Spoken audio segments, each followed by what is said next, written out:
This neighborhood it got its good and its bad. Like this neighborhood is a lot of opportunity, but at the same time, it's a lot of things that will pull you down. It's a lot like it's drug infested, so like that can pull you down, as well as crime that can pull you down, as well as selling drugs and doing drugs or stealing or killing or whatever. I never had a father figure. I had to teach myself how to grow up. They always told my mom, you can't teach your son how to be a man. A man has to teach him, but I had to teach myself everything I know.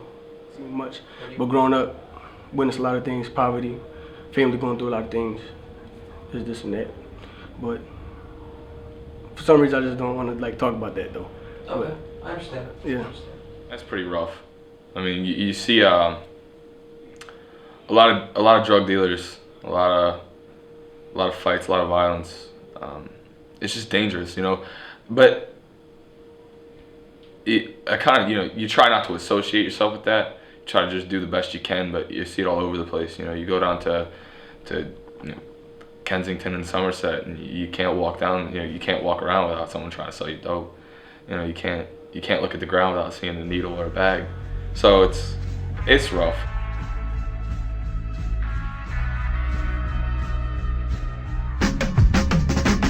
All my life I was told I couldn't do it, was told that I was stupid, was told that I was foolish, dreams of something I'm pursuing. Yeah, I'm back now, monster mode attack now. Bitches use the front, I bet you they gon' wanna check. Kensington, Philadelphia. Falling in the lower northeast section of the city, this neighborhood was at one point one of the city's leading industrial districts.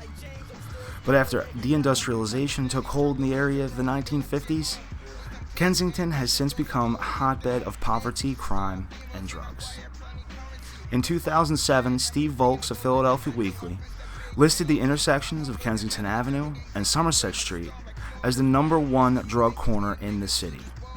Children growing up in here have little to look forward to and even fewer ways to get out.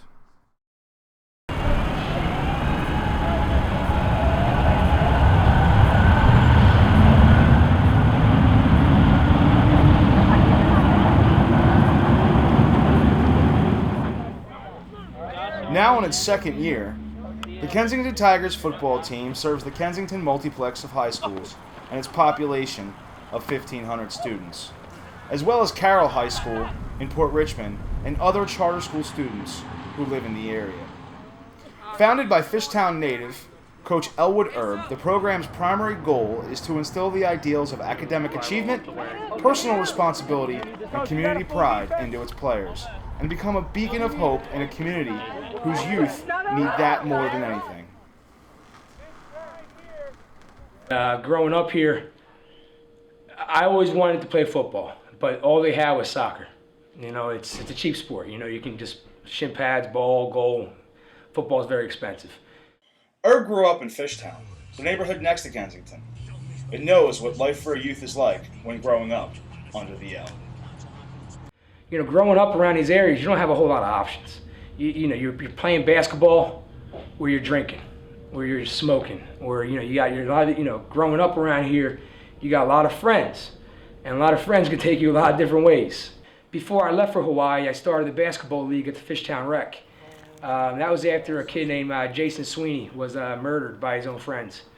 That's one of the saddest stories. I just relate to that so much. You know, they took him back to the river on false pretenses, and then his own friends beat him to death with a hatchet and a hammer, and they stole his money. Soon after graduating college, Elwood set out to Hawaii to join his cousin in an artistic business venture. But it wasn't long before the pounding of the waves on the shore reminded him of the comforting buzz of I-95 and the growl of the L. Erb returned to his roots, an area that's been the home of 4 generations of Elwood Erbs. You know, it's like, you know what, I want to go back and become a teacher. When Erb returned to Philadelphia, he accepted a position as a substitute teacher in Kensington High School, one of the most violent and dangerous schools in the Philadelphia School District. This was the first step in accomplishing his goal of bringing football to Kensington. I've been pushing for this program for 6-7 years. So these are the kids that I was promising when they were freshmen that one day, guys, you're going to have a football team. So then we get a JV program. I can't look these kids in the eye and tell them, sorry, guys, you can't play.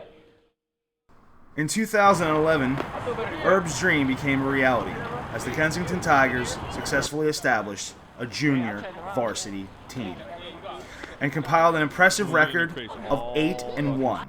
More importantly, he successfully gave the gift of football to the kids who desperately needed something and someone to look up to. Football is not like given; it's a privilege. I mean, it's something I gotta earn, and I think I'm letting people down with like smoking and drinking, like messing up my body. So don't do it. It's a war. You're not. It's completely different. When you're watching football, you can see that they're down there, but you can't see what's going on. When you're in it, man, it's special. The Tigers' first game of their sophomore season pitted them against Furness High School in South Philadelphia. Let's bring it in. How do we spell fun, fellas? How do we spell fun? W-I-N! How do we spell fun? W-I-N! Let's go, baby, let's go! The Tigers started off the game by kicking off to Furness. Let's go, Dan! Get your mouthpieces in! Now that pieces in, go! Let's go, Lou. Good kick, buddy.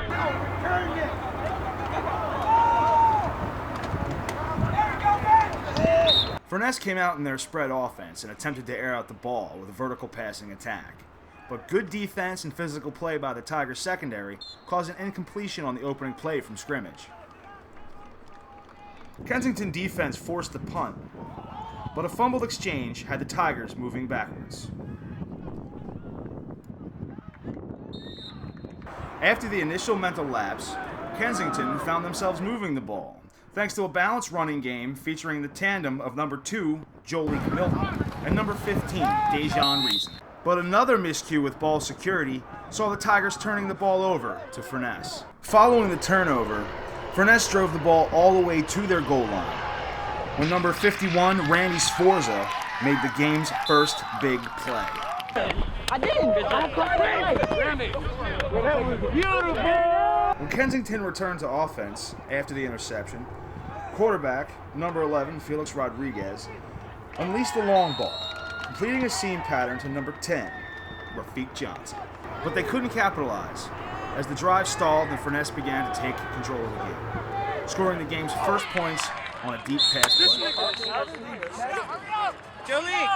Furness's 2-point conversion was no good, bringing the game to halftime. What we got to do is stay together as a team. And I want to see people firing off the ball. I want to see people getting in those gaps. I want to see people wrapping up. I want to see some more turnovers. They want to throw the ball? Where's my secondary at? Knock it down, get interceptions, get in there, fellas. Come on, bring it in, Tigers on 3. Let's go, fellas. Second half. Second half on 3. Second half on 3. 1, 2, 3, second half! Return team on me, return team. Let's go. They grab my head and everything. Grab my helmet. Somebody grab my foot. The Tigers received the kick to open the second half with a big return from number 2, Jolique Milton.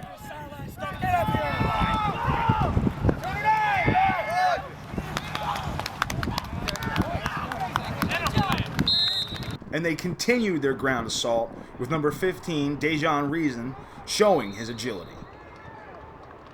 But some trickery almost backfired for Kensington, forcing them to punt after a fake pass dropped to the turf. However, the Tigers' defense stepped up once more as number 12, Chris Dantzler, snatched the team's second pick of the game and returned it across midfield.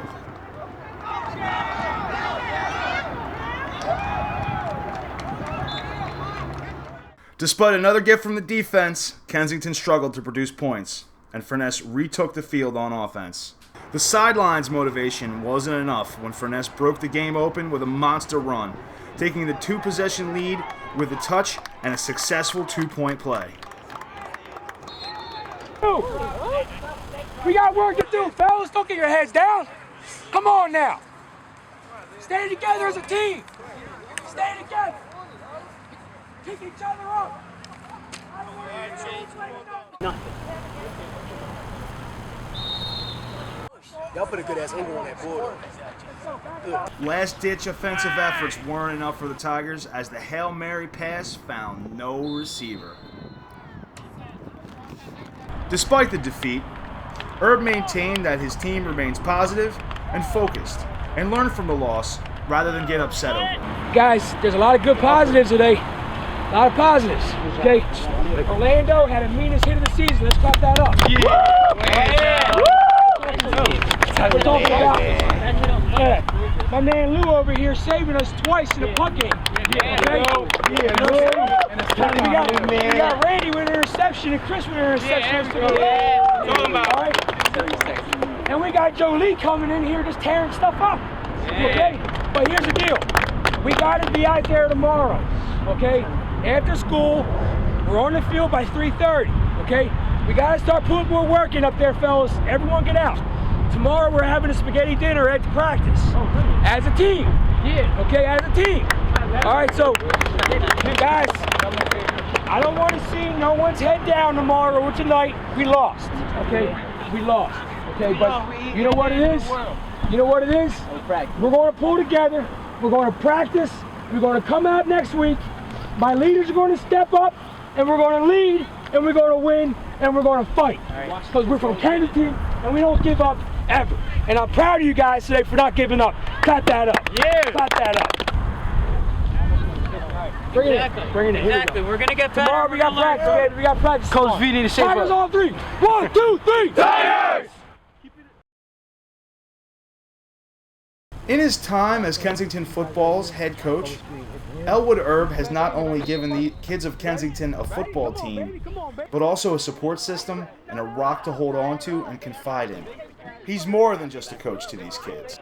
Coach Herb, he really energetic, and he always give you the extra push, even when you feeling down and like you feel as though like you shouldn't be practicing today, and you know you did something wrong in class or something. He go out there and tell you that it's okay. He gonna help you out in your class, and whatever you need, extra teammates for help and whatever. He always there to push you, and he always give you that positive attitude. And no matter what, you could be the maddest person as ever, but he always there to put that smile on your face. No matter how mad you are with a teammate, a coach, or whatever, he always there to put that smile on your face and to push you and lead you in the right direction. So I'm thankful for my coach. He's like, I can't say father, like that crazy uncle who's always there for you, but like pumps you up and always wants you to do better for yourself. Never have I thought a father. I just thought about an older best friend. Because if I ever had to ask somebody something inside of him or any of the other coaches, but it's hard to ask another coach when Herb gives you like his like opinion, like positive opinion. He's not going to tell you something that he might want me to hear. He tells me what he thinks, not what he thinks I want to hear. Coach Herb is like a hero to us. Without him, we would never have football. He was the one he was actually the one who started planning to get football into our school. And ever since he got football, to me, he's like a hero. And you know, coach is kind of amazing because he's spending all of his money, you know, and he's putting all of his time, and you know, just really working with us.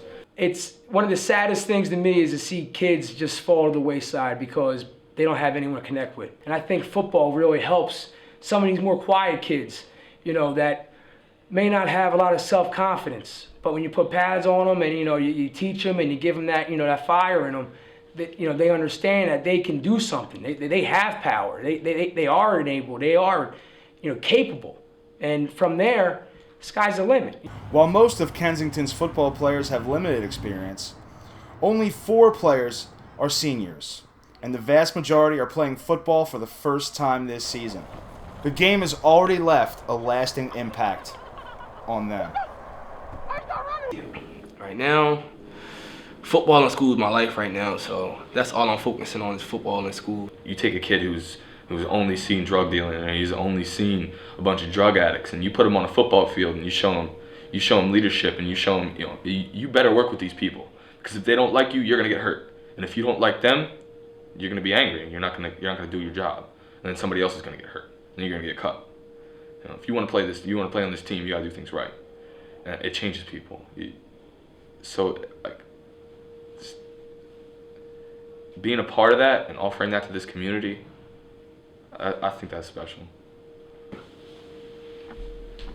Any word you could describe. It's everything. I'm not going to say a word. is everything. I can't say anything. After school, look, I'm a senior. I get out at 12:42. First thing I do, I go straight home. Don't talk to anybody. Go straight home, get my stuff, get my equipment ready, come straight over here. Right here, I go straight home. I have a school transpass. School transpass ends at 7. I only have 2 hours to get from here to my house, which is only take about 45 minutes. From then, I was just think football. I love this team so much. I actually made this team in Madden. Looking forward, the Kensington Tigers are currently working on creating a varsity team, something they hope to have by 2014. Herb proudly calls this vision Friday Night Lights under the L. I believe that football is a rare sport that no matter what denomination, religion you are, what color skin you have, like this is an American game. Like everyone loves football. You know, it's something that both sides of the tracks from all over the place can come on a Friday night under the L here, Friday Night Lights under the L, and watch our young people work together to achieve a goal. Friday Night Lights under the L, you know, my hope is that 100 years from now it's still going on. You know what I mean? And generations of kids go by and say, my grandpa, my great-grandfather was on the first team. You know, that's really what it comes down to. Despite the team's underdog status, a stigma that comes along with anyone who grows up in Kensington, Herb has one message to say to all his doubters. Look out. Kensington's coming. You know, Kensington's coming. All my life I was told I couldn't do it, was told that I was stupid, was told that I was foolish, dreams is something I'm pursuing. Yeah, I'm back now, monster mode attack now. Bitches use the front, I bet you they gon' wanna chat now. Only thing that's relevant is how my cheddar spin illuminate.